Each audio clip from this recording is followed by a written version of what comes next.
The Lord सबको जय मसीह की। परमेश्वर का अनुग्रह और प्रभु की दया प्रत्येक भाई बहन के साथ हो। और आज का जो मैं वचन को लेकर आया हूँ, उस वचन के सुनने के द्वारा आप एक अच्छे मसीही मजबूत एक योद्धा बनने के लिए जा रहे हैं यीशु मसीह के नाम में। आमीन। क्या आप विश्वास करते हैं आज के वचन के द्वारा आप आशीषित होने जा रहे हो? आपको बल मिलेगा, आपको हिम्मत मिलेगा। ज़रूर आपका विश्वास जिस प्रकार से है उस प्रकार से परमेश्वर आपको आशीषित करेंगे। और आज का जो वचन है, आज मैं एक ऐसे विषय पे बात करने के लिए जा रहा हूँ और उस विषय का नाम है सहकर्मी। सहकर्मी के बारे में आज मैं बातें करने जा रहा हूँ। कर्मठ लोग, अत्यधिक लोग मोहित करने वाले लोग होते। कर्मठ का मतलब है कि परिश्रम करने वाले लोग, मेहनत करने वाले लोग, बड़े काम को करने वाले लोग, वो बहुतों को, दूसरों को बहुत आकर्षित करते हैं, मोहित करते हैं। लेकिन अगर आलसी और सुस्त व्यक्ति कभी भी दूसरों को आकर्षित नहीं कर सकते, मोहित नहीं कर सकते, ना तो परमेश्वर के पास वो दूसरों को खींच पाते हैं। लेकिन जो परिश्रमी लोग होते हैं उनका झुकाव बहुत ज़्यादा उन मेहनती लोगों की तरफ होता है। जैसे कि अभी मैंने बीते समय में पौलुस का जो सहकर्मी था एपफ्रोदीतुस के बारे में बातें किया था, और उस वचन को फिर मैं आपके सामने रख रहा हूँ। बहुत ही ध्यान से इस वचन को सुनिएगा, क्योंकि इन दिनों में बहुत ही ज़रूरी है एक सेवक, एक वॉलंटियर को। क्योंकि इन दिनों में क्या हो रहा है, वचन को अगर हम ध्यान न दें, वचन को ना पढ़ें, वचन को ना सुने, तो हम स्थिर नहीं रह पाएंगे। यदि हम वचन को सुन पाते हैं तभी हम स्थिर हो पाते हैं, क्योंकि वचन हमें थाम के रखता है, वचन हमें बल देता है। तो आज इस वचन को मैं फिर आपके सामने रख रहा हूँ। फिलिपियों की पत्री उसका 2:25 आयत को मैं पढ़ रहा हूँ, और सब लोग बहुत ही ध्यान से इस वचन को सुने। यहाँ पर लिखा है, पर मैंने एपफ्रोदीतुस को, जो मेरा भाई, पौलुस कहता है एपफ्रोदीतुस को मेरा भाई, सहकर्मी और संगी, योद्धा और तुम्हारा दूत, और आवश्यक बातों में मेरी सेवा टहल करने वाला है, तुम्हारे पास भेजना अवश्य समझा। मेरे भाई बहन, ये पौलुस जो है एपफ्रोदीतुस को क्या कहता है? मेरा भाई, और उसके आगे सहकर्मी। अभी मैं एक वीडियो पे बातचीत किया था, एक संदेश पे, मसीह में मेरा भाई। तो इसी का आगे जब पौलुस कहता है सहकर्मी, तो आज का मेरा विषय सहकर्मी। तो यहाँ पर इस बात को देखें कि पौलुस का जो सहकर्मी था एपफ्रोदीतुस के चरित्र को और उसके परिश्रम को देखकर पौलुस एपफ्रोदीतुस के जीवन के कार्यों को देखकर उसकी ओर खिंच गया था और बड़े हर्ष के साथ उसकी प्रशंसा करता है। पौलुस देखता है अपने सहकर्मी एपफ्रोदीतुस के अंदर उसके सेवाकार को, उसके चरित्र को, उसके परिश्रम को देखकर एक महान प्रेरित पौलुस, परमेश्वर के दास, उसकी ओर आकर्षित हुआ। वो खिंच गया उसकी ओर, और बड़े हर्ष के साथ उसकी प्रशंसा भी करता है। पौलुस फिलिपियों में इस बात को लिखता है 4 उसका अगर 12 और 13 वचन को पढ़ें तो एक बात मैं बता दूं, पौलुस का सहकर्मी बनना आसान नहीं है। पौलुस का सहकर्मी बनना आसान काम नहीं है मेरे भाई बहन। और ये पौलुस का सहकर्मी है एपफ्रोदीतुस। और यहाँ पर अगर देखें इस वचन को, फिलिपियों उसका 4:12-13, तो यहाँ पर लिखा, मैं दीन होना भी जानता हूँ। पौलुस यहाँ पे कहता है मैं दीन और नम्र होना भी जानता हूँ और बढ़ना भी जानता हूँ। हर एक बात और सब दशाओं में मैंने तृप्त होना, मतलब सब दशाओं में तृप्त होना, भूखा रहना और बढ़ना, घटना सीखा है। यहाँ पर 12वां पद में लिखा हुआ 4 का 12। और 13 में लिखा, जो मुझे सामर्थ्य देता है उसमें मैं सब कुछ कर सकता हूँ। परमेश्वर के सामर्थ्य के द्वारा इसे सब कुछ प्राप्त हो चुका था। ये बढ़ना भी जानता था, सब दशाओं में तृप्त होना भी जानता था, भूखा भी रहना, बढ़ना भी, घटना भी, ये सब सीख लिया था, क्योंकि परमेश्वर के सामर्थ्य के द्वारा। पौलुस तो एक मोटी परत वाला मसीही था, उसे गरीबी में भी जीवन जीना आता था, गरीबी में भी उसे जीवन जीना आता था, संपन्नता में भी, सकेती में भी, भरपूरी में भी, भूखा रहना, तृप्त रहना, सब कुछ सीख लिया था। पौलुस नकारात्मक मसीही नहीं था। आज बहुत सारे लोग नकारात्मक मसीही होते हैं, लेकिन पौलुस का जो जीवन था वो नकारात्मक नहीं था। उसके लिए समझौते के लिए कोई जगह नहीं थी। उसके लिए जीवन और मृत्यु एक समान था। उसके लिए जीवन और मृत्यु एक समान थी पौलुस के लिए। पौलुस का सहकर्मी एपफ्रोदीतुस जो है, उसके बारे में यदि देखें, मैं चर्चा लगातार कर रहा हूँ। एपफ्रोदीतुस में आपसे सवाल करता हूँ, क्या एपफ्रोदीतुस सुस्त व्यक्ति था? क्या वह लापरवाह था? क्या वह सुख विलास का चाहने वाला था? क्या वह खुद से प्रेम करने वाला था? नहीं, हरगिज नहीं।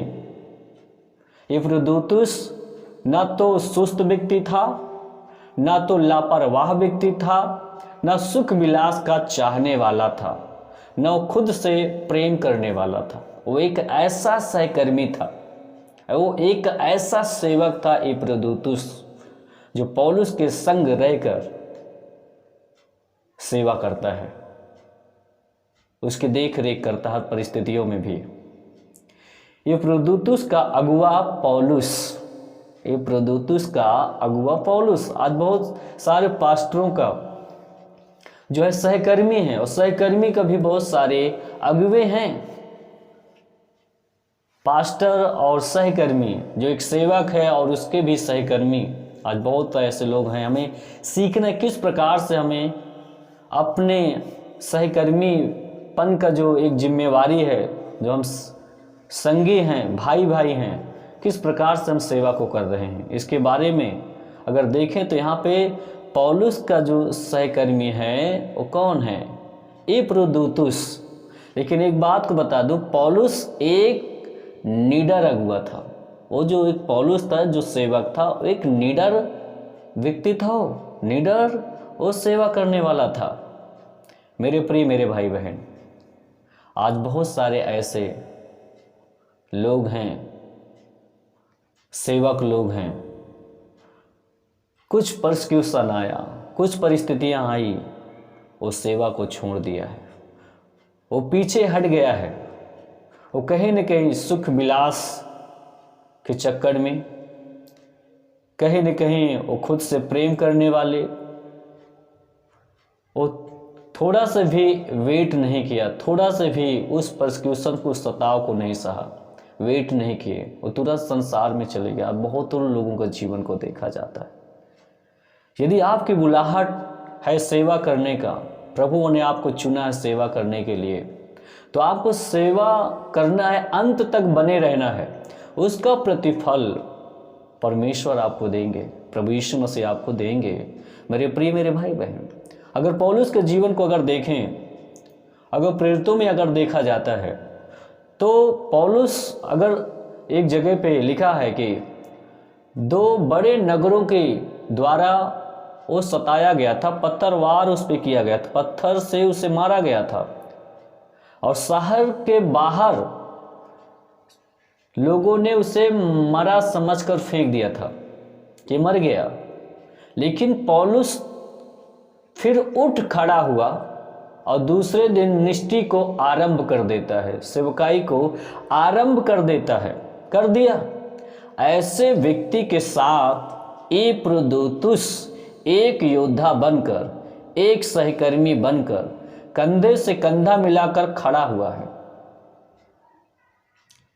आज यदि आपके पास्टर इस परिस्थिति से होकर अगर गुजर रहा है, इस स्थिति में है, क्या इपफ्रुदीतुस की तरह आप एक योद्धा बनकर, सहकर्मी बनकर, कंधे से कंधा मिलाकर क्या आप खड़े हैं?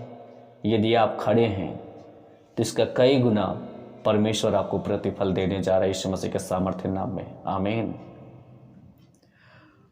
वह पौलुस के साथ साथ उसी रफ्तार में बिना थके दौड़ सकता था। ये कितना अद्भुत बातें हैं। जो पौलुस का जो सहकर्मी, पौलुस इस स्थिति में भी होकर, हर परसिक्यूशन में, हर बुरा परिस्थिति में भी उसका सहकर्मी इपफ्रुदीतुस डटा है, खड़ा है, निडर वो भी है। कितना अद्भुत है ये सहकर्मी। आज ऐसे इपफ्रुदीतुस की तरह सहकर्मियों की बहुत ही ज़रूरत है मेरे प्रिय मेरे भाई बहन। यदि आज अगर उसका मत्ती उसका 9 और 36 और 38 वचन की ओर यदि जाएं तो यहाँ पर इस प्रकार से लिखा हुआ है, मैं पढ़ रहा हूँ, सब लोग इस वचन को बहुत ही ध्यान से सुने। यहाँ पे लिखा हुआ है 9 का 36, जब उसने भीड़ को देखा, कौन? यीशु मसीह ने, तो उसको लोगों पर तरस आया, लोगों पर तरस आया, क्योंकि वे उन भेड़ों के समान जिनका कोई रखवाला ना हो, व्याकुल और भटके हुए थे। तब उसने अपने चेलों से कहा, पके खेत तो बहुत हैं पर मजदूर थोड़े हैं। 38, इसलिए खेत के स्वामी से विनती करो कि वह अपने खेत काटने के लिए मजदूर भेज दें। क्या भेज दें? मजदूर। मेरे प्रिय मेरे भाई बहन, हम परमेश्वर के राज्य में एक मजदूर बनकर परमेश्वर के साथ परमेश्वर का कार्य हमें करने की आवश्यकता है मेरे प्रिय भाई बहन। यहाँ पे अभी आपने पढ़ा, परमेश्वर मात्र प्रचार करने वालों को ही नहीं ढूंढता है, बल्कि कठिन परिश्रम करने वाले मजदूरों की आवश्यकता है। मजदूरों की, लीडर बहुत मिलेंगे लेकिन मजदूरों को परमेश्वर ढूंढता, उनकी आवश्यकता। याद रखें, खेल का जो मालिक है वो किसको ढूंढ रहा है? मजदूर को ढूंढ रहा है, ना कि संदेश बनाकर बोलने वालों को। मजदूरों की जरूरत है, आवश्यकता है। यदि आप अपने आप को परमेश्वर की सेवा में दे देते हो, परमेश्वर के सेवा कार्य के लिए अपने आप को समर्पित कर देते हो, तो आपका स्वर्ग का खाता सक्रिय हो जाएगा, खुल जाएगा यीशु मसीह के सामर्थ्य नाम में। आमीन। आज कितने लोग हैं जो अपने आत्मिक अगुवे के साथ, पास्टर के साथ, इपफ्रुदीतुस जिस प्रकार से सहकर्मी का बनकर पौलुस के साथ खड़ा है, क्या ऐसा कितने लोग हैं जो इपफ्रुदीतुस की तरह अपने अगुवे के साथ खड़े होकर काम करना चाहते हैं? यदि आप अगर डिसीजन लेते, आप निर्णय लेते, हर परिस्थिति में मैं अपने अगुवे के साथ, अपने चर्च के साथ खड़ा रहूंगा, तो यीशु पिता आपको बहुत बड़ी आशीष को देंगे, इसका बहुत बड़ा प्रतिफल मिलेगा। मेरे प्रिय मेरे भाई बहन, आप डरिए नहीं, आप हिम्मत को मत हारिए, ये तो होना ही है। बाइबल में लिखा है, प्रभु कहते हैं, यीशु मसीह कहते हैं, मेरे नाम के कारण लोग तुमसे बैर करेंगे, सताएंगे, निंदा करेंगे, लेकिन तुम उस घड़ी भी आनंदित और मगन होना, क्योंकि मेरा दिया हुआ आनंद तुमसे कोई छीन नहीं सकता है। परमेश्वर अपने स्तर से इस्तेमाल करेगा। डटे रहिए, बने रहिए, खड़े रहिएगा, परमेश्वर अद्भुत कामों को करेंगे यीशु मसीह के सामर्थ्य नाम में। मेरे प्रिय मेरे भाई बहन, एक और मैं आपके सामने एक चित्र को रखना चाहता हूँ। सब लोग उड़ापुत्र के बारे में जानते होंगे। लूका रचित सुसमाचार उसका अगर 15 से 11 से 32 आयत तक में अगर देखें तो वहाँ पर एक पिता है और 2 बेटे हैं। एक पिता के दो बेटे की कहानी है, एक बड़ा एक छोटा। छोटा सब कुछ अपने पिता से लेकर दूर देश को चला जाता है, अपनी संपत्ति को, आदि संपत्ति को मांगकर दूर देश चला जाता है। उस कहानी को मैं विस्तार से नहीं बताऊंगा, सब लोग जानते हैं। लेकिन जब वो दूर देश वो चला जाता है, सब कुछ उसके जीवन में खत्म हो जाता है, कंगालपन आ जाता है, भूखों मरने लगता है, तो वापस लौटता है। अगर देखें पद 19 पद को, लूका का 15 का 19 पद, तो क्या कहता, उड़ाव पुत्र क्या कहता है, यहाँ पर लिखा, अब मैं इस योग नहीं रहा। ये आता है, वापस आता है पिता के पास और बताता 19 पद में, मैं इस योग नहीं रहा कि तेरा पुत्र कहलाऊं, मुझे अपने एक मजदूर के समान रख ले। इसके शब्द को यदि ध्यान दें तो उड़ाव पुत्र जो है ये कैसे लौटता है, कहता कि मैं इस योग्य नहीं रहा कि मैं तेरा पुत्र कहलाऊं, या ये कह के आ रहा है कि मुझे अपने एक मजदूर के समान रख ले। जब ये पश्चाताप करके वापस आता है तो मतलब एक मजदूर बनकर,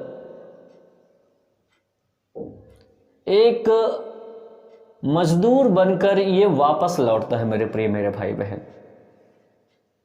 और यदि उसी का अगर देखते हैं 29 पद को, तो उसने जो है, जब वो आया तो उसका पिता ने पार्टी दिया, जश्न मनाया। उसका बड़ा लड़का उस समय नहीं था, जब वो खेत से आया, बाहर देखा मेरे घर में नाच गाना हो रहा है, वो पूछा लोगों से क्या हो रहा मेरे घर में, तो उन्होंने कहा कि आपका छोटे भाई आए हैं। तो बड़ा क्रोधित हो गया, गुस्से में हो गया, वो घर के अंदर जाना ना चाहा। और वो पिता बाहर जब आया तो वो क्या कहता, शिकायत करता है। जेठा पुत्र को यदि देखें, वो पिता से क्या कह रहा है, उत्तर दिया, वो तो अपना आधी संपत्ति लेकर चला गया, सब वेश्याओं में उड़ा दिया, अब फिर आया है। मैं इतने वर्ष से तेरी सेवा कर रहा हूं। जेठा पुत्र शिकायत कर रहा है मेरे प्रिय मेरे भाई बहन। आज यदि हम अपने पास्टर, अपने चर्च के साथ खड़े हैं, हमें कुड़कुड़ाना नहीं, क्योंकि बाइबल में लिखा है कि हर एक काम बिना कुड़कुड़ाए किया करो। और यहां पर अगर ये देखते हैं वो कैसे लौटता है, एक मजदूर बनकर, एक सेवक बनकर लौटता है उड़ा पुत्र। लेकिन जेठा पुत्र यहां पर क्या कर रहा है, शिकायत कर रहा है कि इतने वर्ष तेरी सेवा कर रहा हूं, मुझे एक भी बकरी का बच्चा नहीं दे के अपने मित्रों के साथ में पार्टी करता, आनंद मनाता। मेरे प्रिय मेरे भाई बहन, अगर जेठा पुत्र को यदि देखा जाए तो ये, इसके शब्द से ये पता चलता है कि ये पिता के लिए कार्य कर रहा है, पिता के साथ में काम नहीं कर रहा है। मेरे प्रिय मेरे भाई बहन, या पिता के लिए कार्य कर रहा है, पिता के साथ में नहीं कर रहा है, और इस प्रकार से ये उत्तर दे रहा है। लेकिन जो उड़ाव पुत्र पश्चाताप की दशा में आ गया, वो पिता के साथ में, अपने यहां मुझे रख ले, अपने साथ में रख ले, एक मजदूर के समान।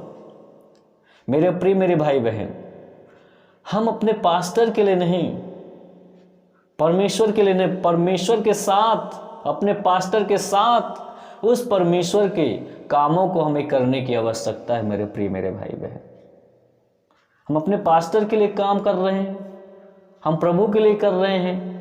कहीं न कहीं एक हम एहसान वाली बातें कभी कभी बोलने लगते हैं, ये हमें समझने की जरूरत है। मेरे प्रिय मेरे भाई बहन, हम पिता के साथ, परमेश्वर के साथ और अपने अगुवे के साथ परमेश्वर का हमें काम करना, तब ये बातें परमेश्वर के लिए हम करते हैं ये काम को, ये ठीक है। लेकिन इसको हमें समझने की जरूरत है मेरे प्रिय मेरे भाई बहन। नहीं तो उड़ाव पुत्र की तरह यदि हम पास्टर के साथ परमेश्वर के लिए कर रहे हैं, तो कहीं ना कहीं हम जेठा पुत्र की तरह हम शिकायत करेंगे। आज बहुत सारे सेवकों की शिकायत होती है, मैं इतने सालों से प्रभु की सेवा कर रहा हूँ, इतने सालों से मैं विश्वास करता हूँ, मेरे जीवन में अभी ये आशीषें नहीं आई, मेरे जीवन में ये प्रार्थना का उत्तर नहीं आ पाया है। वो शिकायत करते रहते हैं। जिस दिन से आप शिकायत को करना बंद करें, सच में आप परमेश्वर से प्रेम करें, पिता से प्रेम करें, अपने सेवक के साथ, अपने अगुवे के साथ आप काम करेंगे संपूर्ण मन से, बिना स्वार्थ के, परमेश्वर उस दिन से आपको उठाना चालू करेगा यीशु मसीह के सामर्थ्य नाम में। आमीन। ऐसे जरूरत है, उड़ाव पुत्र मजदूर बनकर आया। आज परमेश्वर परिश्रम करने वालों को, मजदूरों को ढूंढ रहा है। और पौलुस का सहकर्मी कौन है? एफ्रोदोतुस। सहकर्मी, पौलुस कहता सहकर्मी, संगी योद्धा। तो इस प्रकार से हमें खड़े होने की आवश्यकता है मेरे प्रिय, मेरे भाई बहन। शिकायत करने वाला नहीं होना है। यीशु मसीह मत्ती 11:28 से 30 तक अगर पढ़ें तो हमें यीशु के पास आना है। वो कहता है, हे सब परिश्रम करने वाले और बोझ से दबे हुए लोगों, तुम मेरे पास आओ, मैं तुम्हें विश्राम दूंगा। प्रभु के पास आओ, उसके निकट आओ, प्रभु के साथ रहकर हमें काम करने की जरूरत, प्रभु की उपस्थिति में होकर हमें परमेश्वर का काम करना है, यीशु मसीह का काम करना है। और यहां पर यही बातें हैं। एफ्रोदोतुस परमेश्वर के और पौलुस के साथ एक सहकर्मी मजदूर था। एफ्रोदोतुस परमेश्वर के साथ, पौलुस के साथ एक मजदूर था, सहकर्मी बनकर वो मजदूर था। वह परमेश्वर के प्रति और पौलुस के प्रति और अपनी वह परमेश्वर कलीसिया के प्रति विश्वास योग्य था। वो परमेश्वर के प्रति, अगुवे के प्रति और अपनी कलीसिया के प्रति कैसा था? विश्वास योग्य। आज हमें भी ऐसे ही होना, परमेश्वर के प्रति, अगुवे के प्रति, अपने कलीसिया चर्च के प्रति विश्वास योग्य रहना है। यदि आपका चर्च, आपका पास्टर परसिक्यूशन में है तो हम इस चीज को देखकर पीछे ना हटे। एफ्रोदोतुस की तरह हमें खड़े रहने की जरूरत है मेरे प्रिय भाई बहन। हमें खड़े रहने की जरूरत है, विश्वास योग्य हमें होना है। उसके जीवन के स्वयं के प्रति कोई रुचि नहीं थी। एफ्रोदोतुस के स्वयं के जीवन में कोई रुचि नहीं था। उसने जो भी कुछ किया वो परमेश्वर के साथ रहकर, पौलुस के साथ रहकर परमेश्वर की सेवा कार्यों को अंजाम दिया। मेरे प्रिय, मेरे भाई बहन, एफ्रोदोतुस का जो जीवन है, अगर उसकी ओर देखो, आपका जीवन चेंज होने लगेगा। उसका स्वभाव यदि अपने अंदर आने दीजिए। एफ्रोदोतुस के अंदर भाईचारे वाला प्रेम, सहकर्मी वाला प्रेम, हर परिस्थिति में जो परसिक्यूशन में उसके साथ खड़ा, मसीह यीशु का स्वभाव उसके अंदर था। एफ्रोदोतुस को लगा पौलुस की सेवा करना परमेश्वर की सेवा करने जैसा है। वो जेल में है। पौलुस, एफ्रोदोतुस इस चीज को सोच रहा है, मैं अगर उसकी सेवा करूं परमेश्वर की सेवा करने जैसा है। रोमी कैदी के साथ एक सहकर्मी होना उन दिनों में बड़ा कठिन था, बड़ा जोखिम उठाना था। रोमी शासन में, रोम की जेल में उस समय वो है पौलुस, और उस समय में उसकी आवश्यकताओं में सेवा टहल करने वाला, और वहाँ पे सहकर्मी होना उसके लिए बड़ा कठिन था, बड़ा जोखिम था। वह जानता था पौलुस को जो सज़ा मिलने वाली है, हो सकता है वो सज़ा मुझे भी मिल सकती है, वो सज़ा मुझे भी हो सकती है, परंतु वह तो अपने अगुवे के साथ मरने के लिए भी तैयार था। अपने अगुवे के साथ मरने के लिए भी तैयार था। वाह, क्या सहकर्मी है मेरे भाई बहन।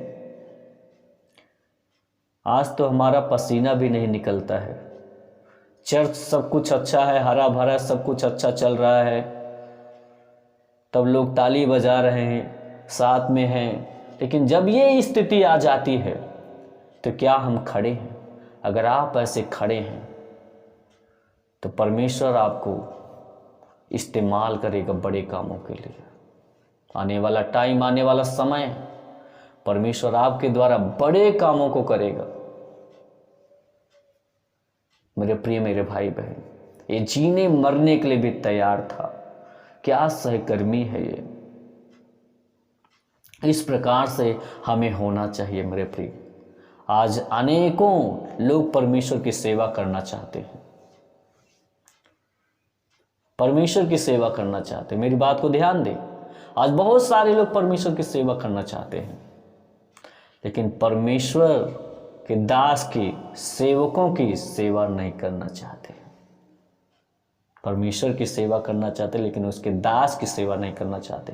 लेकिन ये प्रोदुतुस को देखिए, ये क्या कहता है, पौलुस क्या कह रहा है फिलिपियों 2:25, पर मैंने ये प्रोदुतुस जो मेरा भाई, सहकर्मी, संगी योद्धा, मेरी आवश्यकताओं में सेवा टहल करने वाला, मेरी आवश्यकताओं में सहकर्मी बनकर ये प्रोदुतुस किसकी सेवा कर रहा है? पौलुस के।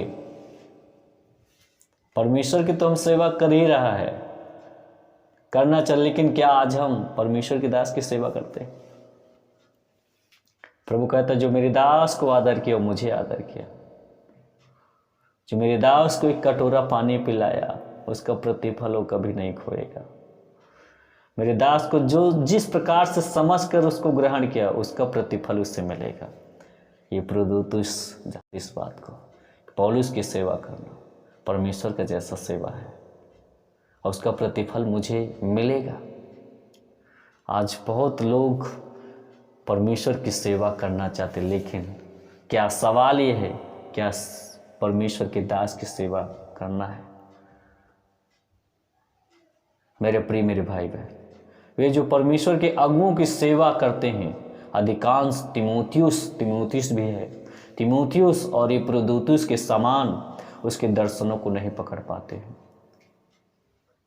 ये तिमुथियुस, एपफ्रोदीतुस जिस प्रकार से सहकर्मी बनकर पौलुस के साथ में काम किया, हर आवश्यकताओं में खड़े रहे, क्या उस दर्शन को आप पकड़ पाएंगे या अपना अपना दर्शन लेकर भाग रहे हो? मेरे प्रिय मेरे भाई बहन, यदि आप एक परमेश्वर के द्वारा सामर्थिक सेवक बनकर खड़े होना चाहते हो, सामर्थ्य सेवक बनकर खड़े होना चाहते हो, तो अपने आप को सर्वप्रथम अपने आत्मिक अगुओं के साथ एक विश्वास योग्य सहकर्मी बनकर प्रमाणित करना होगा। जब ये आप करना चालू करोगे, परमेश्वर सामर्थ्य रूप में आपको खड़ा करेगा, यीशु मसीह के सामर्थ्य नाम में, आमीन। एपफ्रोदीतुस पौलुस से किसी भी प्रकार का व्यक्तिगत लाभ पाने के लिए नहीं जुड़ा था। मेरे प्रिय मेरे भाई बहन, एपफ्रोदीतुस जो है पौलुस के साथ कोई व्यक्तिगत लाभ पाने के लिए नहीं जुड़ा था, वो निस्वार्थ जुड़ा था, निस्वार्थ उसकी सेवा कर रहा है। कभी भी परमेश्वर की सेवा करने के लिए स्वार्थ के लिए नहीं करना है, न तो कभी आदर सम्मान पाने के लिए सेवा करना है। हमें प्रभु का जो काम है, जो उसका सेवा करना है, आदर सम्मान पाने के लिए नहीं। हम इसके लिए मर चुके हैं, बस मसीह मुझ में जिंदा है, प्रभु का काम होना चाहिए, ये सोचना चाहिए हमें। आज जब हम अपने आदर सम्मान पाने के लिए सेवा करना चाहते कि हम फेमस हो जाए, हाईलाइट हो जाएं, तो ये ठीक नहीं है विचार। ऐसा ये विचार नहीं है। एपफ्रोदीतुस को देखिए, यहाँ पर वो सहकर्मी बनकर पौलुस के साथ में निस्वार्थ तो खड़ा है, कोई व्यक्तिगत लाभ पाने के लिए नहीं। उसने यह भी नहीं सोचा कि यदि वह जेल में पौलुस की सेवा करता रहेगा तो उसका भविष्य का क्या होगा। आज बहुत सारे लोग अपने भविष्य की चिंताओं को करने लगते हैं। अरे सताव आ गया है, चर्च बंद हो गया है, अब क्या होगा, अब मेरा भविष्य क्या होगा। इन सारी चीज़ों को, चिंताओं को लेकर, इन सारी बातों को लेकर कहीं न कहीं वो संसार में चले जाते हैं, प्रभु के काम को छोड़ देते हैं। ये ठीक नहीं है मेरे प्रिय मेरे भाई बहन, ये अच्छा नहीं है। ये एपफ्रोदीतुस एक ऐसा सहकर्मी था, ये सोच सकता था कि अगर मैं पौलुस की सेवा करता रहूंगा जेल में तो मेरा भविष्य का क्या होगा। इसने ऐसा नहीं सोचा, क्या इसका भविष्य सुरक्षित रहेगा। ये सोच सकता था क्या मेरा भविष्य सुरक्षित रहेगा, उसकी जगह पे मैं भी कभी न कहीं परेशान हो जाऊंगा, कहीं मुझे भी सजा ना हो जाए। इसकी भी उसने परवाह नहीं किया। क्या वह अवसरों के साथ नाम और प्रसिद्धि को करना चाहता था? नहीं, अपने नाम को, प्रसिद्धि को नहीं चाहता था। एक मजदूर बनकर परमेश्वर के और परमेश्वर के दास के साथ में खड़ा था। परमेश्वर का धन्यवाद हो कि इन सब बातों के लिए वह मृतक था, न कोई लाभ पाने के लिए, न भविष्य की योजना को सोच रहा कि मेरा भविष्य क्या होगा। वो तो इन सब चीजों के लिए वो मृतक था, मरा हुआ था। बस उसका एक ही काम था, प्रभु का काम हो, प्रभु का काम बढ़े। मेरे प्रिय मेरे भाई बहन, इन सब के लिए वो मृतक था, वो प्रसिद्धि होने के लिए नहीं। परमेश्वर का धन्यवाद, इन सब के लिए वो मृतक था। उसने जो कार्य किया अपने अगुवे के प्रति, परमेश्वर के लिए, परमेश्वर के लिए पर समझ कर किया था। उसने किसी प्रकार का संसारिक इनाम पाने को इच्छा नहीं था। उसको मालूम था उसका इनाम स्वर्ग में है। उसके जो मन में था एपफ्रोदीतुस के, कोई संसारिक इनाम को पाने के लिए उसके अंदर इच्छा नहीं था। वो जानता था मेरा इनाम स्वर्ग में है। इसलिए सहकर्मी मजदूर बनकर पौलुस की सेवा करने हेतु अपने जीवन को जो जोखिम उठाने दिया, इस कारण जीवन की पुस्तक में उसका नाम दर्ज हो गया यीशु मसीह के सामर्थ्य नाम में। आमीन। कितना अद्भुत है। आज तो हम अपने भविष्य के सोच लेते हैं, अपने लाभ के बारे में सोच लेते हैं। निस्वार्थ खड़े रहिए, परमेश्वर जानता है उन सारी चीज़ों को परमेश्वर देंगे। देखिए हमारी मानसिकता क्या है।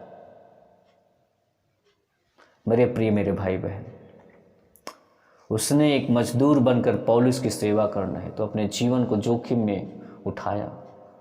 उन परिस्थितियों में वो खड़ा रहा और उसका जीवन की पुस्तक में नाम उसका क्या हो गया, दर्ज हो गया। पवित्र शास्त्र का यदि एक और वचन को पढ़ें, लूका रचित सुसमाचार उसका 5 से लेकर 1 पद से 11 पद तक, तो आप जानते हो कि सुबह सुबह गन्नेसरत की झील पर यीशु मसीह जाते सुसमाचार को सुनाने के लिए। और वहाँ पे जब सुसमाचार सुना चुके तो पतरस को यीशु मसीह कहते हैं कि अपनी जाल को गहरे में डाल, नाव को गहरे में ले चलो और मछली पकड़ने के लिए अपने जाल को डाल। उसने कहता मैंने सारी रात मेहनत किया लेकिन एक भी मछली नहीं पकड़ा, तो भी तेरे कहने से मैं जाल डालूंगा। और वो गया। जैसे ही जाल को डालता है, मेरे प्रिय मेरे भाई बहन, अगर उसका 5 का 7 पद को मैं पढ़ दे रहा हूँ, पूरा वचन को नहीं, उसका 5 का 7 पद को मैं आपके सामने रख रहा हूँ। यहाँ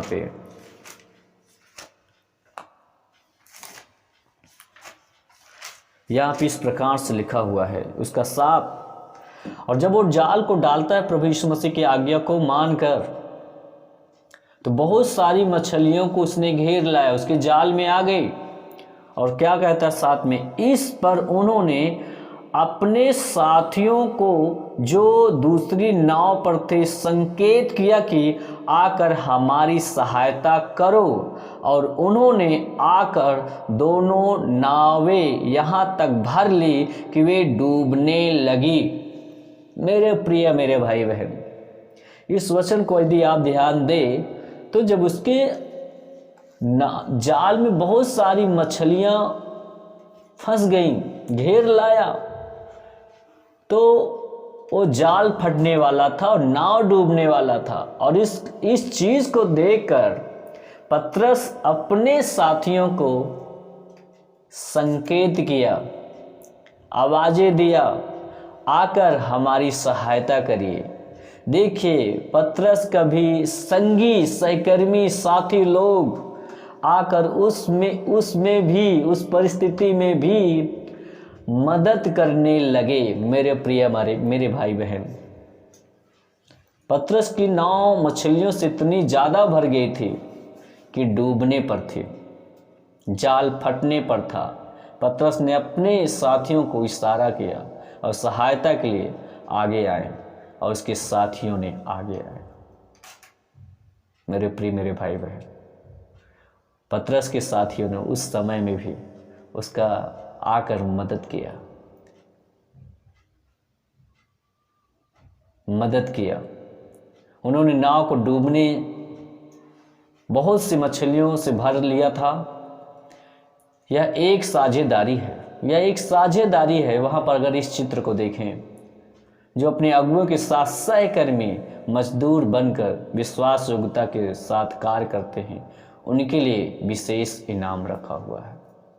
मेरे प्रिय मेरे भाई बहन, एक समय आएगा जब आप अपने अगुओं के साथ सेवा की आशीषों को पाएंगे। अपनी आँखों को मछली पर टिकाए रहें, परंतु अपने अगुओं की नाव को डूबने से बचा लें। आपको बराबरी का इनाम प्राप्त होगा यीशु मसीह के सामर्थ्य नाम में। सब समय एक जैसा नहीं रहेगा। सीजन को, समय को परमेश्वर बदलेगा। हम कितना वफादार हैं अपने चर्च के प्रति, अपने अगुए के प्रति, परमेश्वर के प्रति, ये निर्भर करेगा प्रभु, और उसके अनुसार परमेश्वर आपको इस्तेमाल करेगा, आपको खड़ा करेगा यीशु मसीह के सामर्थ्य नाम में। और यहाँ पर भी पतरस के साथियों ने उसमें आकर उसकी सहायता मदद की। सहकर्मी बनकर हमें परमेश्वर का काम करना है, मजदूर बनकर परमेश्वर का हमें काम करना है। निस्वार्थ हम अपने भविष्य की चिंता ना करें। इपफ्रुदीतुस चाहता तो अपने भविष्य की उस चिंता को कर सकता था। अगर पौलुस की मैं सेवा करूंगा तो मेरा भविष्य बेकार हो जाएगा, मेरा भविष्य सुरक्षित नहीं रहेगा, मेरा आगे का भविष्य सब बेकार चला जाएगा। उसने ऐसा नहीं सोचा। उस परिस्थिति में उसने जोखिम को उठाया, कोई व्यक्तिगत लाभ पाने के लिए नहीं था। मेरे प्रिय, मैं एक चीज़ को बताना चाहता हूँ, आप भविष्य की चिंता ना करें। यिर्मयाह की पुस्तक में एक जगह पर लिखा है, परमेश्वर आपकी भविष्य की अच्छी योजना रखता है। आपकी भविष्य को परमेश्वर बनाएगा। आप क्यों चिंता करें? आपका जब जीवन प्रभु को सौंप दिया, ये प्रभु का जिम्मेवारी है। प्रभु आपको किस प्रकार से चलाएगा, आप सोचना बंद कर दीजिए। यदि आप इस प्रकार से सेवकाई में जाते हो, चर्च में जाते हो कि मैं एक बहुत अच्छा बड़ा पास्टर बन जाऊं, एक बिशप बन जाऊं, एक सामर्थ्य सेवक बन जाऊं, मैं ये काम कर पाऊं, जाके सुसमाचार जाके सुनाऊं, मेरे प्रिय अपना दिमाग बुद्धि मत लगाइए। आप सोचते मैं एक अच्छा पास्टर बन जाऊं, ये सब सही नहीं है। आप अपने ज़िंदगी के डिसीजन के लिए प्रभु को डिसीजन लीजिएगा, उसको मौका दीजिए, वो क्या चाहता है उसके अनुसार आप अपने जीवन को दीजिए। आप ये मत सोचिए कि मैं एक अच्छा पास्टर बन जाऊँ, एक अच्छा सामर्थ्य दास बन जाऊँ। ये सोचकर चर्च कभी मत जाइए, अगुवे के साथ में मत खड़े रहिए। परमेश्वर आपकी ज़िंदगी का डिसीजन लेगा, परमेश्वर डिसीजन लेगा और उसके अनुसार आपको चलाएगा। परमेश्वर की मर्जी को जानो मेरे प्रिय, क्योंकि अब्राहम भी जब चला था, उसको अपने भी भविष्य को चिंता नहीं किया था। वो कोई कमोड को लेकर नहीं चला था, कोई धन दौलत को लेकर नहीं चला, लेकिन परमेश्वर हर परिस्थिति में उसके साथ रहा, उसे धनाढ्य बनाया। निस्वार्थ जब आप खड़े हो, परमेश्वर आपको इस्तेमाल करेंगे। परमेश्वर के प्रति, अगुवे के प्रति विश्वास योग्य बनकर अंत तक खड़े रहना है। जीवन का मुकुट परमेश्वर पिता आपको देंगे। मेरे प्रिय मेरे भाई बहन, मैं आपके लिए प्रार्थना कर रहा हूँ और इस पर मैं चर्चा करता रहूँगा। आप मैसेज में आप बने रहिएगा, क्योंकि इन दिनों में बहुत ज़रूरत है वचन की। इस प्रकार से आप एक दूसरे को हिम्मत देते रहें, एक दूसरे के लिए प्रार्थना करते रहें। मसीह में जितने हमारे भाई बहन हैं उनके लिए हम कंटिन्यू घुटनों पे, हमारे एक ये भी परिश्रम है, घुटनों पे आना, प्रार्थना करना, उपवास करना, एक ये भी परिश्रम है, एक ये भी मेहनत है, क्योंकि वचन अपने आप में कुछ काम नहीं करेगा जब तक हम उस पर काम न करें।